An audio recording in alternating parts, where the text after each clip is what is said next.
Hello everyone, welcome to HRC Games. Today we're going to be doing a playthrough of Castle Itter that is published by DVG. In this playthrough we're going to focus on some key concepts of the game, and then we're also going to play through the first 4 turns, and then part 2 will focus on playing through the rest of the game. So first we're going to start with some of the game basics and cover some of the map details. The first noticeable thing on the map that you should be aware of, obviously, is the castle, which is this area here. And this is what you're defending and what you're trying to keep the Germans out of. The Germans move along these tracks. And once a German is here, if they get another move into any part of the castle, you automatically lose. So your objective here is to keep them out of the castle. Over here you have the gatehouse. And then over here you have Besotten Jenny, which is a tank. You can lose these 2 buildings and still win the game. All right.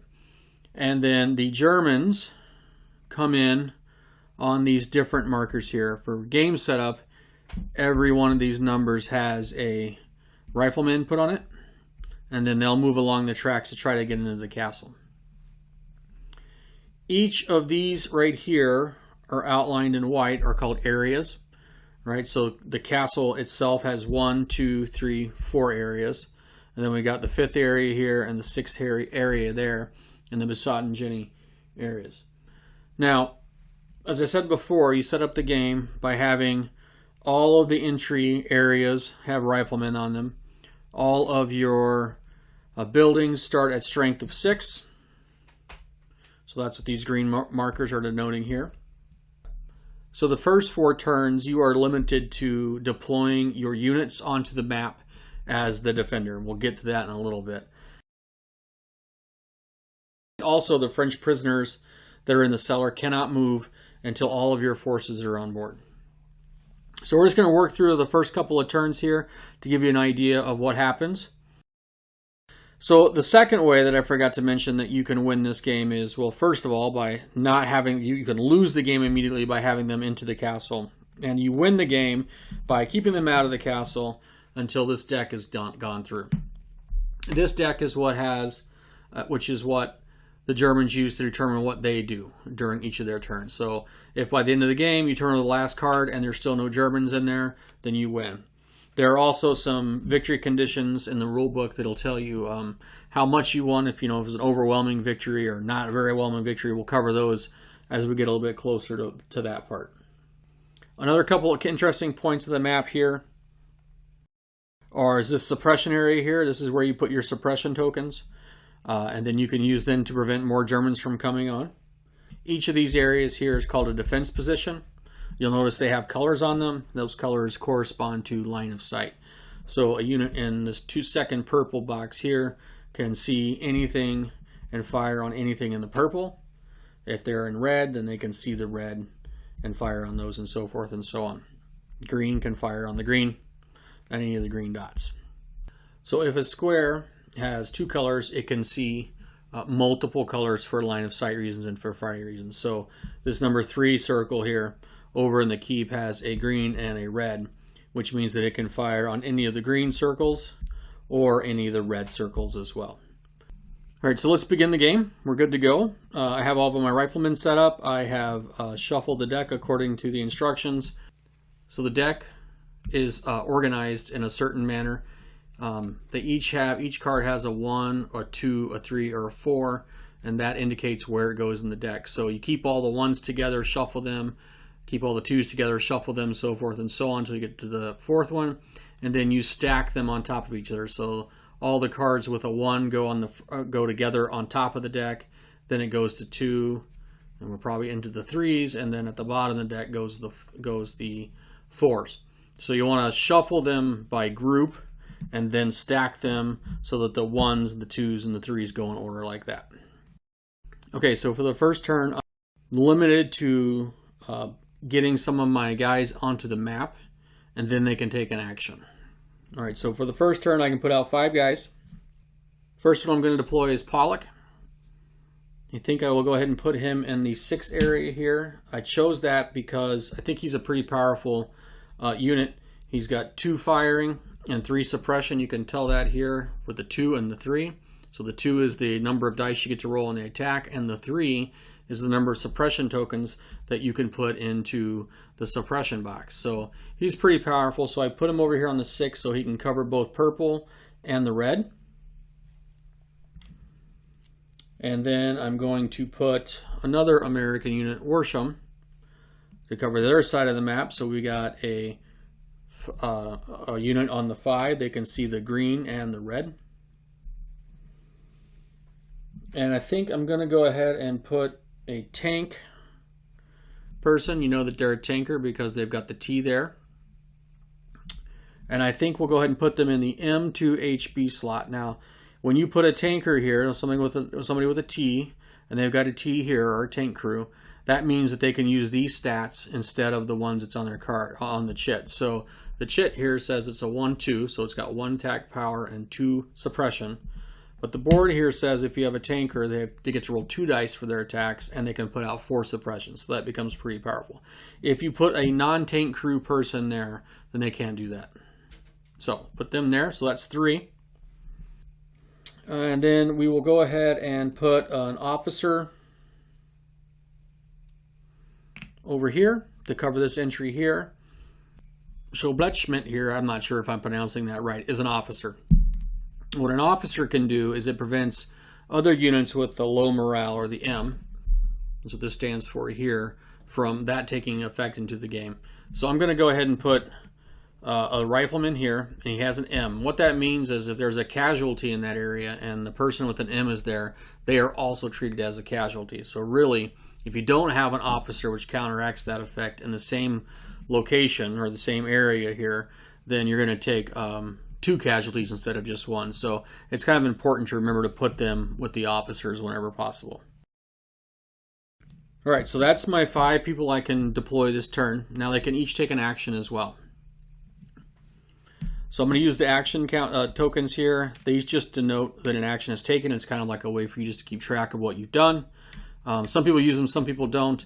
I like to use them, especially when I have multiple pieces out, or when the game gets a little bit further on, it helps me keep track of what I've done. So Pollock here is going to spend his suppression.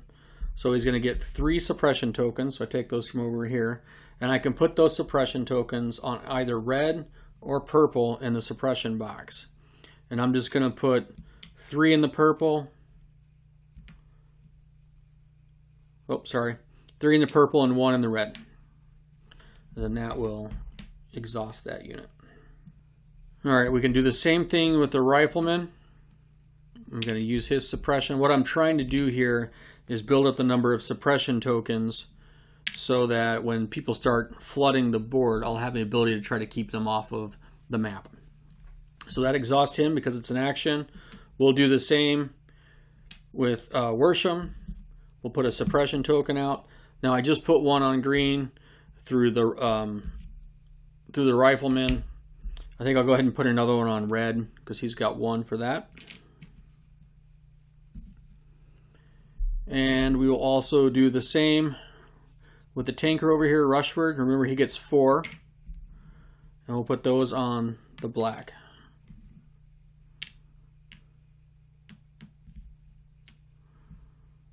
Okay, and this fellow does have suppression, but if you notice, there's no light green or yellowish color here to put suppression, so you can't do that.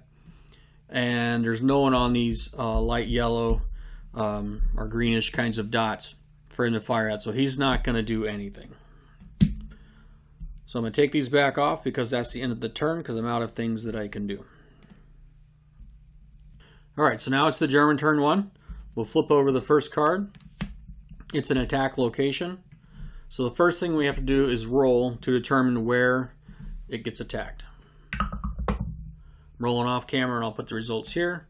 So that was a 2, so it attacks Basat and Ginny, which is this location here. So it's got a 4, so we roll 4 dice to determine if it damages the building. So since we're currently at a defense value of 6, we have to roll 6 or higher in order for that to happen.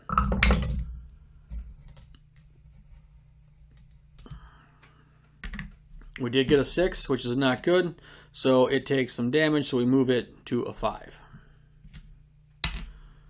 All right, that's the first card for the Germans. Second card is place 2 scouts. So I'm going to grab 2 scouts. I'm going to roll to see which position they come in on first for the first scout. I rolled a 7, which is this up here. So they already have one here. Now, if I can't suppress this scout from coming in, the scout would come in on the 7, and the rifleman would get closer to the castle. So they're going to come in on the black. I have currently 4 tokens of suppression there, so I'm going to spend 2 suppression, which means I get to roll 2 dice, and I have to roll higher than the 4 in order to suppress that unit. I did not. So the scout is on the board. So that one moves there. This one moves to the 7. All right, now we're going to roll for this scout. It's a 6, which is a purple. I do have some suppression there. I'll remove the ones from the last one. I have 2. I could use just 1 if I wanted, but I really want to try to keep them off the board. So I roll 2 dice. I'm not doing well here. All right, so another one of them are higher than 4. So they come in, which means this one gets moved here. That's it for that card. Third card. Place 2 riflemen. Again, we roll to see where they come in at. Got a 9, which is this one right here. Now I still have a couple of suppression tokens. I'm going to spin both of them. So I get to roll 2 dice. This time I rolled a 6 and a 3, which is higher than their defense. Only one of them has to be equal to or higher. So he's suppressed, doesn't get to come in. All right, so now we're going to see where this one hopefully will be not going. All right, so we rolled a 12, which is this one right here. I do have 1 green token. Those are the 2 from the last one. I'll go ahead and roll 1 dice to see if I can suppress this one. I rolled a 4, which suppresses that one, so it doesn't come on either. And that is German turn 1. Set those to the side.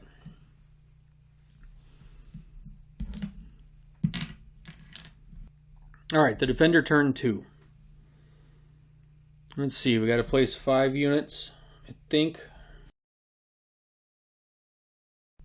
The Germans have made some headway on the purple and the light yellow or light green or whatever color you want to call it. So I think I'll put 1 unit here. I'm going to take a shot over here in a little bit. We will place a tank crew over here to bolster over here. Now since he's a tank crew and that's a tank spot, I get to use the 2 and the 3 rather than the 1 and the 2.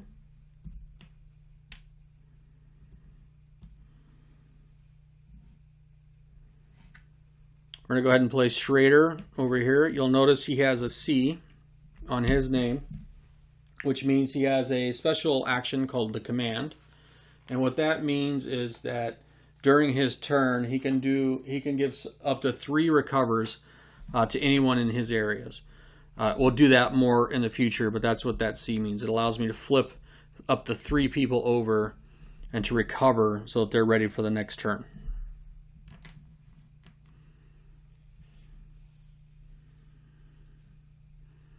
All right, 2 guys left to place.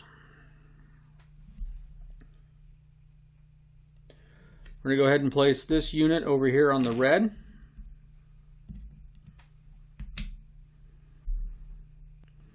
And I think we need a tank crew over here to bolster this. So again, since they're a tank crew, they get to use the 2 and the 3.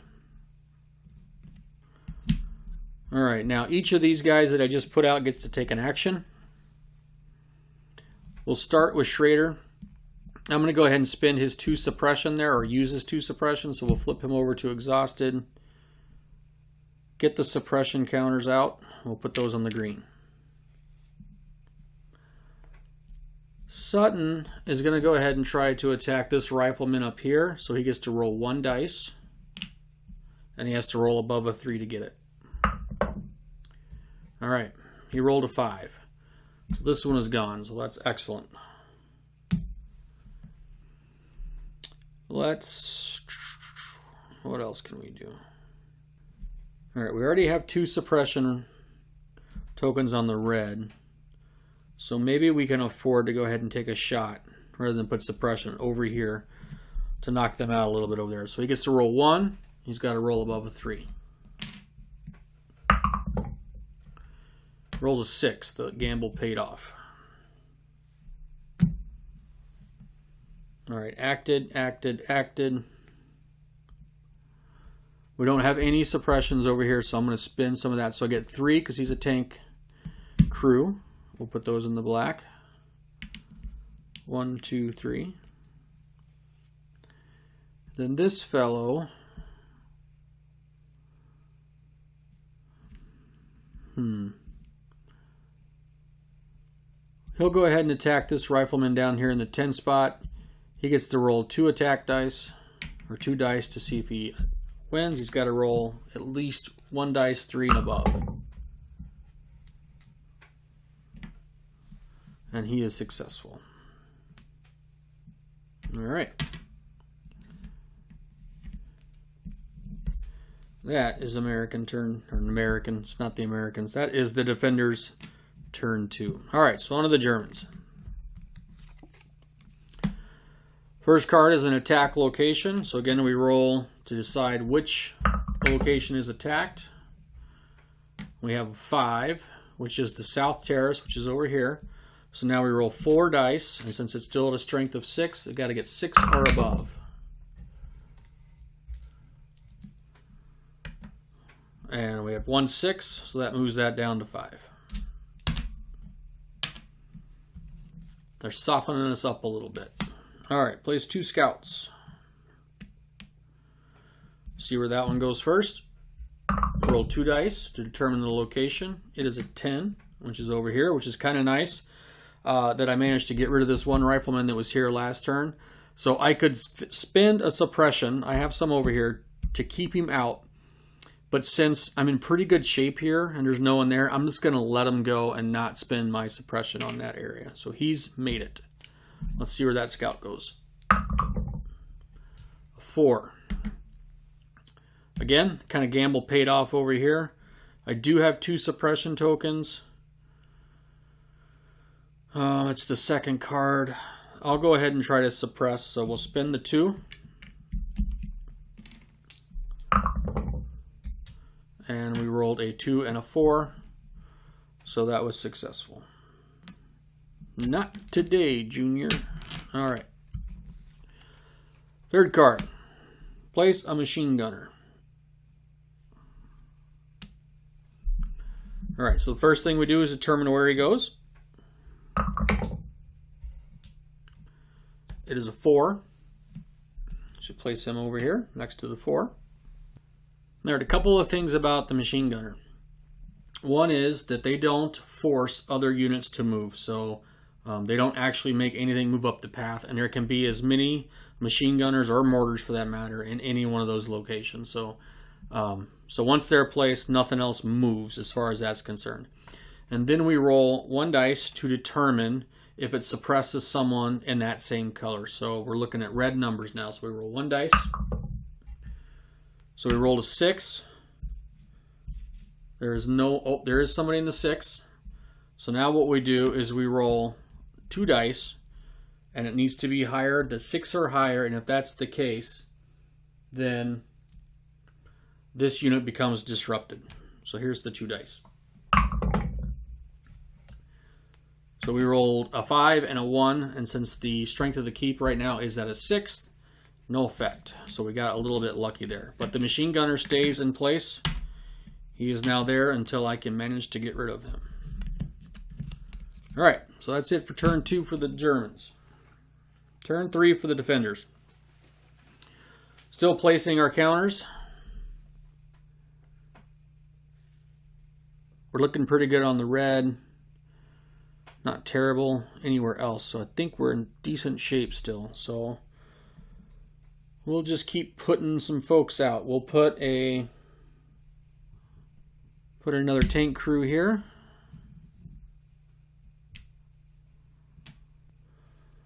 A rifleman there. 2. And then we want to keep officers with them. So we'll put them there. That's 3. And we'll put another rifleman. Let's put another rifleman up here just to cover the purple. Okay. One more to place. We will go ahead and put another tank crew up here. And that is his action. Or getting ready to act. Alright. So normally I would go ahead and use a suppression, take the suppression points and give them right over here. I think given that we have a machine gun over here, I want to try to get rid of it right away, because they'll just keep attacking you throughout the game. So I think it might be wise to try to get rid of them. So their defense value is 4. This rifleman gets to roll 1 dice for an attack. Rolled a 3, so not successful. I could try again with this unit here, this one, because it's on a red and a purple.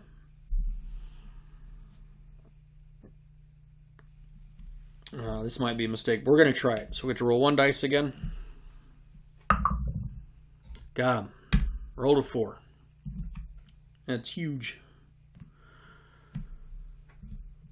Okay. I don't have any suppression tokens on purple, and I'm in pretty good shape over there. So I will use that action to add a suppression token to the purple. Alright, and over here, Boss is going to spend his action to get the ammunition token so that we can then load it the next turn, which might be kind of good. Or in a future turn for that matter. And then we will go ahead and add, let's see what he's got under here. Ooh. Alright. This guy's not going to do anything. I want to keep him not exhausted so that he can... That guy becomes exhausted because he got the load token. So I'm going to not use this guy so that he can stay non-exhausted, so that when we're ready to fight, he can fire the big cannon here, which is worth 3 and 6. But he needs to be in good shape to do that. So we won't use his action right now. Alright, German turn 3. Card 1. Place 2 scouts. Do this one first. Roll where he comes in. It was an 11, which is right here. I do have some green suppression.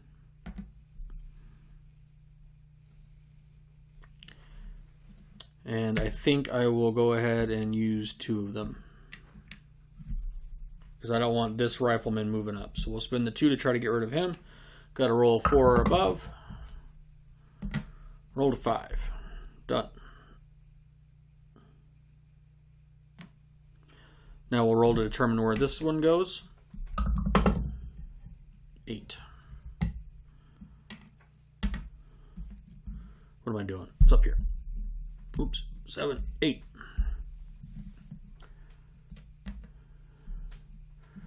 Alright, we'll spend... These are the ones from the last guy. 2 suppression to try to prevent the scout from coming in. Got him. Done.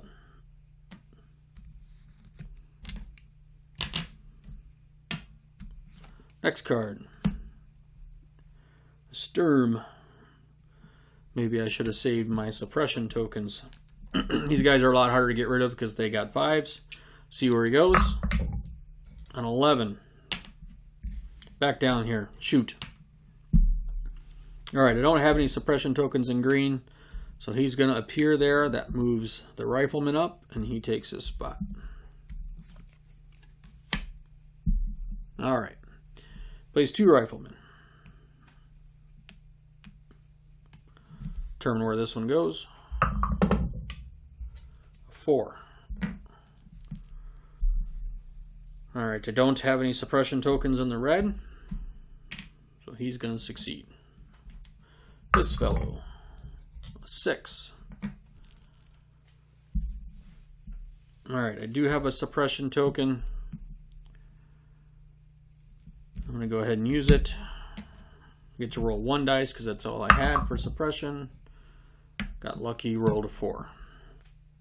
So he is not coming on. 1, 2, 3. That is German turn 3.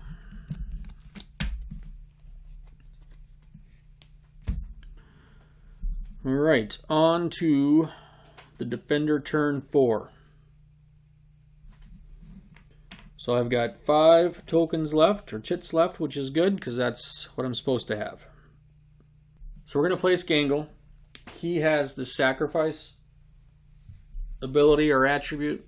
What that means is if he's in the same area as somebody with the Inspire trait, which is an I, and the person with the Inspire trait gets a casualty, in other words, they're going to die, he can sacrifice himself and save that person. So we need to put him where we think some people with the Inspire are going to end up, and we'll probably end up over here, so we'll put him there.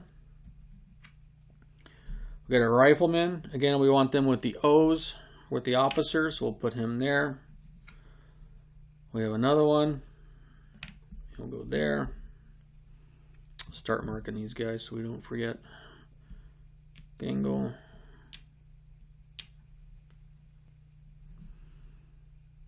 And we'll put Hocknell here, or Hockle there.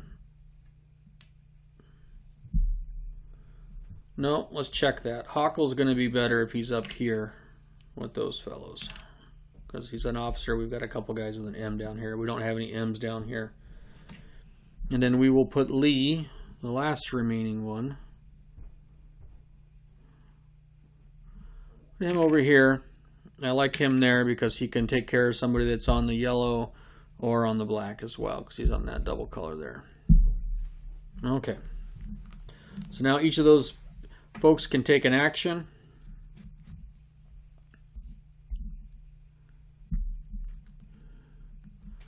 Hocknell will go ahead, or Hocknell, Hockle will go ahead and fire at this rifleman. Just roll 1 dice. Rolls a 3, gets him.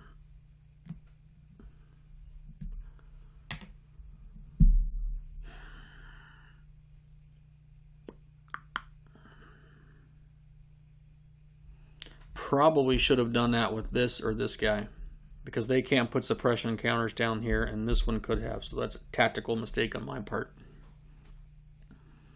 So live and learn. Tactical mistake. Okay, so they functionally now can't do anything.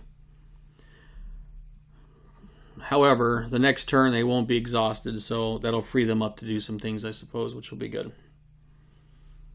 Alright, we're going to do a suppression token for this fellow.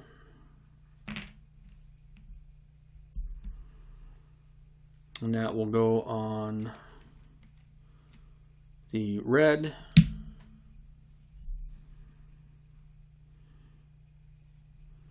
This fellow will also do the suppression token, and I'll put it on the purple. And we got one more action we can take down here. And we'll spend the 2 suppression on that one as well and put him in the black. And we'll remove these.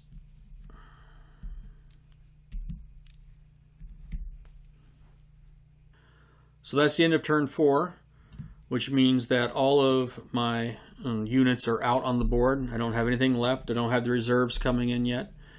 And that means the next turn I start having to make choices about who to take actions, who to flip over from being exhausted, who to fire with, who to hold on to. So the game's going to get a little bit more complex, and you're going to have to do a little bit more decision making as you move along in the game.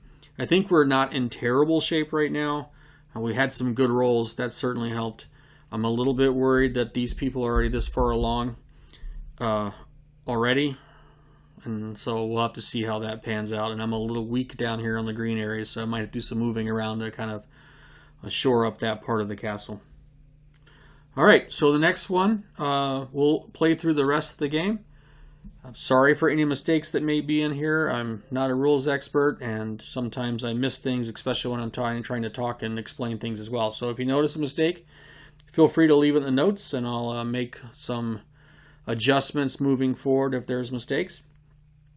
Hope you enjoyed it. Please don't forget to click the like button and subscribe as well so you know when part 2 comes out. Have a great rest of your day, afternoon, or morning, or whatever it may be. See you next time.